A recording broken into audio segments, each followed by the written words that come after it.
ನಮಸ್ಕಾರ ವೀಕ್ಷಕರೇ, ಬಹಳ ದಿನಗಳ ನಂತರ ನನ್ನ ಚಾನಲ್ಗೆ ಮತ್ತೊಮ್ಮೆ ಸ್ವಾಗತ.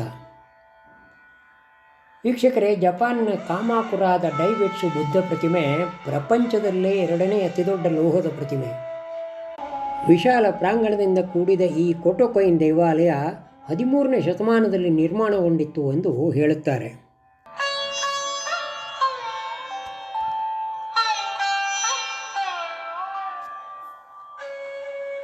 ಈ ದೇವಾಲಯದ ಪ್ರವೇಶ ದ್ವಾರದಲ್ಲಿರುವ ನಿಯೋಮೋನ್ ಎಂದು ಕರೆಯಲ್ಪಡುವ ಮಹಾದ್ವಾರಕ್ಕೆ ದ್ವಾರಪಾಲಕರಂತೆ 2 ದೇವರಾಜರ ಪ್ರತಿಮೆಗಳಿವೆ.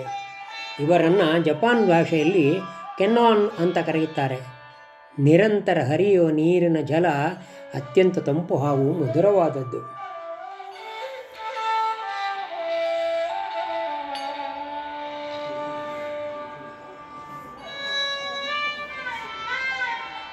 ತಾಮ್ರ ಮಿಶ್ರಿತ ಕಂಚಿನಲ್ಲಿ ಮಾಡಿದ ಈ ಪ್ರತಿಮೆ 11.3 ಮೀಟರ್ ಎತ್ತರವಿದ್ದು ಸುಮಾರು 121 ಟನ್ ಭಾರವಿದೆ. ಈ ಪ್ರತಿಮೆ ಮೊದಲಿಗೆ ದೇವಾಲಯದ ಒಳಗೆ ಇದ್ದರೂ 14 ಹಾಗೂ 15ನೇ ಶತಮಾನಗಳಲ್ಲಿ ಬಂದ ಭಾರೀ ಚಂಡಮಾರುತದಿಂದಾಗಿ ದೇವಾಲಯ ನಾಶವಾಗಿದ್ದು ಇದೀಗ ತೆರೆದ ಮೈದಾನದಲ್ಲಿದೆ.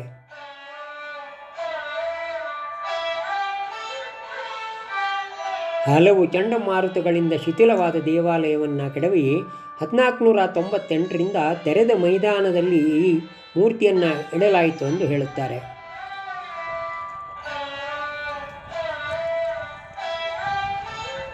ಸುತ್ತಲೂ ಸುಂದರ ಉದ್ಯಾನವನ, ಮರಗಳು, ಆಹ್ಲಾದಕರ ವಾತಾವರಣ ಮನಸ್ಸಿಗೆ ಮುದವನ್ನು ಉಂಟು ಮಾಡುತ್ತದೆ.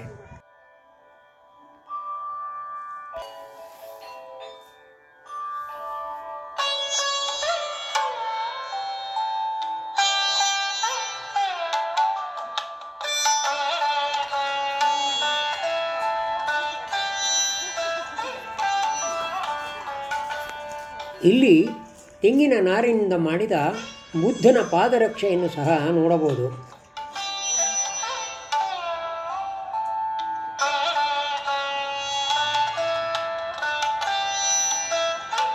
ಮೂರ್ತಿಯ ಹಿಂಭಾಗದಲ್ಲಿ ಕಿಟಕಿಗಳಿದ್ದು ಒಳಗಡೆ ಪೊಳ್ಳಾಗಿದೆ. ಪಕ್ಕದಿಂದ ಕೆಳಗಿಳಿದರೆ ಮೂರ್ತಿಯ ಒಳಭಾಗವನ್ನು ನೋಡಬಹುದಾಗಿದೆ.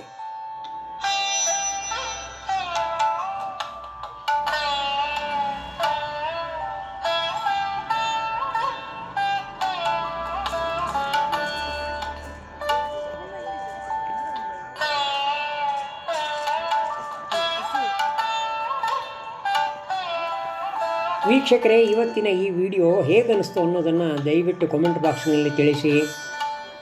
ಇನ್ನೂ ಹಲವಾರು ಪ್ರೇಕ್ಷಣೀಯ ಸ್ಥಳಗಳ ವಿಡಿಯೋಗಳ ಜೊತೆಗೆ ಮತ್ತೆ ಭೇಟಿಯಾಗೋಣ.